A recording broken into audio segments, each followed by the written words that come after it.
Hello everyone, welcome to my channel English with Alka. आपको बुलाया जाएगा, यू विल बी कॉल्ड। खाना बनाया जाएगा, फूड विल बी कुक्ड। ये हमारा लास्ट टॉपिक का।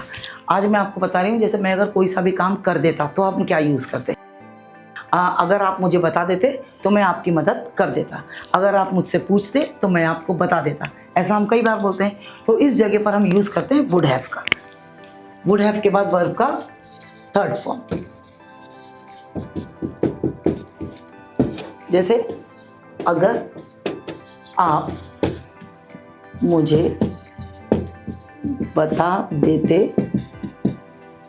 अगर आप मुझे पहले बता देते तो मैं आपकी मदद कर देता। अगर मीन्स इफ यू, अब इसमें दो चीज़ यूज होती हैं, इफ यू हैड या if you would have. Told me earlier, told me पहले मीन्स अर्लियर।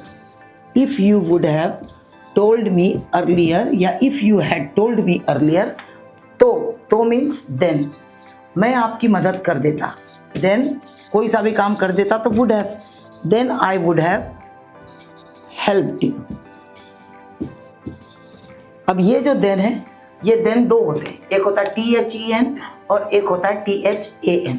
तो जो THAN वाला जो देन है, THAN देन बोलते हैं उसको, और ये वाला देन है ना, ये छोटा स्मॉल बोलते हैं इसको देन, और वो वाला होता है देन, है ना। वो देन कैसा होता है, जब हम कंपेयर करते हैं दो चीज़ों के बीच में, जब कभी भी हम तुलना करते हैं कि राम राधा से ज़्यादा लंबा है, अशोक राधा से ज़्यादा छोटा है, मेरी कमाई आपसे ज़्यादा है, वह व्यक्ति उससे ज़्यादा काम करता है, तो वो जब कंपेयर करते हो किसी दो चीज़ों के बीच में आप तुलना करते हो, तब हम THAN वाला देन यूज़ करते हैं।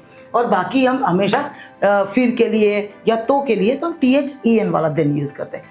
इसको हम बोलते हैं देन, और ये होता है देन, है ना। दोनों प्रोनाउंसिएशन में थोड़ा सा डिफरेंस है। अब अगर आप मुझे बुलाते, if you had called me, अगर आप मुझे बुलाते, if you had called me, तो मैं आपकी मदद जरूर कर देता। Then I would have definitely helped you. अगर आप मुझे पहले बोल देते, if you had told me earlier, अगर आप मुझे पहले बोल देते, if you had told me earlier या if you would have told me earlier, I would have definitely completed your work in time, मैं आपका काम समय पर पूरा जरूर कर देता। अगर आप मुझे पहले बोल देते, if you had told me earlier, then I would have definitely completed your work in time, मैं आपका काम समय पर पूरा कर देता। अगर आप मुझे पहले बोल देते तो मैं रोटी नहीं बनाती। If you had told me earlier या if you would have told me earlier, मैं रोटी नहीं बनाती। I would have not cooked या I would have not prepared chapati today. अगर आप मुझे पहले बोल देते, if you had told me earlier, मैं आपके लिए खिचड़ी बना देती। I would have prepared khichdi for you, या फिर I would have prepared rice for you, या आई वुड हैव प्रिपेयर्ड दलिया फॉर यू। जो चीज़ आपको बोलनी है, अगर आप मुझे पहले बोल देते तो मैं आपके लिए लाल कलर की शर्ट नहीं लाती। If you had told me earlier, ये आप मुझे अगर पहले बता देते तो मैं आपके लिए रेड कलर की शर्ट नहीं खरीदती। Then I would have not purchase red colour shirt for you. Thank you.